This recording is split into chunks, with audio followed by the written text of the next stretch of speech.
Hello and welcome to another episode of Geared Toward Gear. My name is Sean and I'm so glad you're here. Today we're taking a look at a knife that I think is phenomenal. I've actually reviewed this knife on the channel already, but it was a different variant. And I wanted to just hopefully quickly kind of run through the budget version. So if you've watched the channel, you'll know that I reviewed an Artisan Cutlery Small Archaeo, and it was the premium version, right? It had titanium, M390, carbon fiber, and I kind of fell in love with it. It was a bit pricey at about $180, I believe. But in that video, I mentioned that they make a budget line and that I would probably buy one, and I did just that. So I bought this from knifecenter.com. And quick shout out to the Apex Pass Around group and Blade Banner and those guys for facilitating that, because that's one of the great things about the pass around is that it put this design in my hand and allowed me to get a feel for it and ultimately make an educated decision on making a purchase for myself with my own money in this budget version. So it is from Artisan Cutlery, as you can see. Simple cardboard box, not quite as fancy as the premium version. It does have a nice little kind of velvety pouch that it comes with, and then a little card that gives you some info on the knife. So that's your packaging there, pretty decent. And yeah, it's the Small Archaeo. And I mentioned in a video not too long ago that I did kind of a mailbag video. In my first review of this knife, I was calling it the Archaeo. And Dylan Mallery, who designed this knife, and I am just crushing on this design so much, which is obviously why I bought it. But I saw a video where he was talking about this knife, and he called it the Archaeo a couple of times. So this is the Artisan Cutlery Small Archaeo. They do also make it in a full-size version, and I counted on knifecenter.com, and I'm sure there's other dealers that offer these, but on Knife Center, there are over 30 variants of this knife in sizes and materials. So everything from, I think, $47 up to like 200 plus. So you can probably find something to fit your budget, and I did just that. So let's give the quick down and dirty. G10 handles, D2 steel, ball bearing flipper. Cost on this guy was $57 US. So that is the very quick version. Let's do a couple size comparisons. We'll bring in the Rat Model 1, which dwarfs the Small Archaeo, and the Rat Model 2. Not too dissimilar in overall length from the Rat 2, just a little shorter on the Small Archaeo. Then we'll bring in the Spyderco Paramilitary 2, which is also going to dwarf the Archaeo, and the Mini Griptilian, which is almost exactly the same dimensions. The Archaeo in this case is going to be just a hair longer overall length than the Mini Griptilian. So there's your size comparisons. The overall length on the Small Archaeo is 7 inches. It weighs 2.1 ounce in this configuration. The blade is 3 inches in length, made of D2 steel, beautifully stone washed. Really, really excellent stone wash on the blade if I can get the light just right. Really, really well done on the finish. So I'm digging that quite a bit. On the back here, you'll see the D2 blade steel, Dylan Mallery. That's his logo right there, Mallery Designs. And then your Artisan Cutlery logo there on the blade. So digging the blade shape, love everything about it. The finish is excellent. So that is what we're looking at as far as the blade is concerned. The handle is made from G10, and it's very nice G10, and it is contoured. So they do offer another budget version of this where the G10 handle scales are completely flat.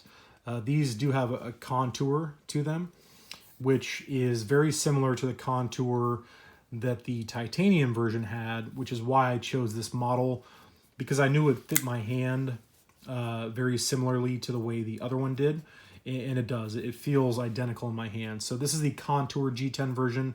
They have flat G10, they've got carbon fiber, kind of all in this budget series with the D2 blade steel. Once you get up to M390 steel, that's when the price goes up. The action on this guy is a flipper, as I mentioned, and it runs on ceramic ball bearings, which is my preference when it comes to bearings, would be ceramic over steel. It's debatable what's better. I think ceramic is better just I think it is. They're self-lubricating and just as strong as steel in my opinion. So ceramic ball bearing washers, which is excellent.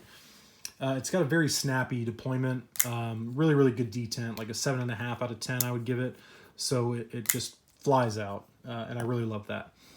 The locking mechanism is going to be a liner lock. So on the premium version that I reviewed, that was a titanium frame lock. On the budget line with G10, you're going to get a liner lock, and it's locking up at probably 40%. Pretty strong. No up and down play. There is a little bit of side-to-side play, but not enough to concern me at all. And the centering is just a hair off to the right-hand side. So the centering is not perfect, but it does not affect the function whatsoever.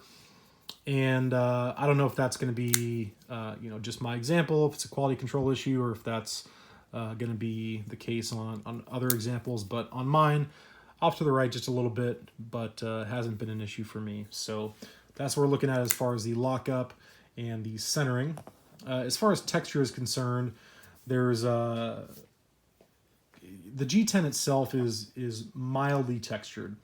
So it's contoured. It does have some texture to it. It's not a polished or what I would call necessarily a smooth G10, but it's plenty grippy for EDC, especially for a small EDC like this. Plenty of grip. Doesn't need to be any more aggressive than that, in my opinion. There is jimping on the spine of the blade, as well as on a little bit of the exposed liner there. And there's also some jimping on the flipper tab itself, as we can see there. And there's also some texturing on the, actually there's not, I'm sorry, the liner lock itself is smooth. So your texturing is all going to be right here on the spine and on the flipper. So the jimping on this guy is moderately functional. Perfectly fine for EDC. It's not going to come out of your hand by any means. I would prefer it to be a little more aggressive. That's my preference. As I mentioned before, kind of the way I judge jimping is that I can ignore it and just slide past it if I want to. But if I dig in, it kind of locks in. And with this one, if I dig in, I can still kind of slide forward. So for me, I would like a little more aggressive jimping. But for a very, very small, very light EDC knife, it's not going to be an issue, practically speaking. It's just personal preference. So that's one thing that I would like to change, but that's just me. So take that for what it's worth. The backspacer, I mean, there is a backspacer, just like on the premium version. Just a little G10 backspacer towards the very back there. You've got a pin there, which is your lanyard kind of pass through. It might be a little challenging to get a lanyard in there because that's quite a small space to try to fit a piece of cordage through and kind of fish it through.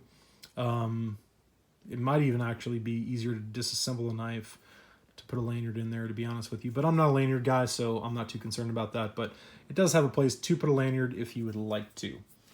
The clip is a loop over design. So this is also different from the premium version, which has a titanium milled pocket clip. This is a loop over, fairly deep ride clip.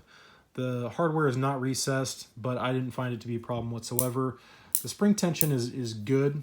I'd actually like it to be a little stronger. I feel like it's a little on the loose side, but in carrying it and using it, it's not been an issue. Again, preference for me is I would like that to be a bit stronger, but it does carry nice and deep. So you're going to have just a little tiny bit sticking out, like 1/4 of an inch, something like that. Maybe even a little less. So the carry on this I'm liking quite a lot. If I didn't already mention it, I talked about the centering. It's a little off to the right.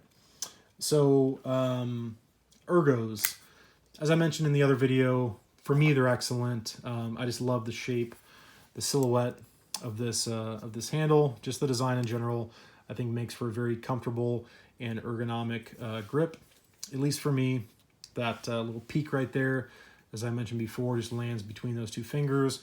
Thumb lands exactly on the jimping, and it's just crazy, crazy comfortable. So no problems with the ergos for EDC. If you wanted to really bear down on this thing in a hammer grip and go Hulk on something, which I personally would just use a different knife probably, but If you do really bear down on it, you're going to get a moderate hot spot. I wouldn't even call it moderate. I would call it mild, a very mild hot spot in the hammer grip. But otherwise, it carries very well, takes up very little space in the pocket, and has just been a pleasure to use. So I'm really digging the Small Archaeo from Artisan Cutlery, designed by Dylan Mallery.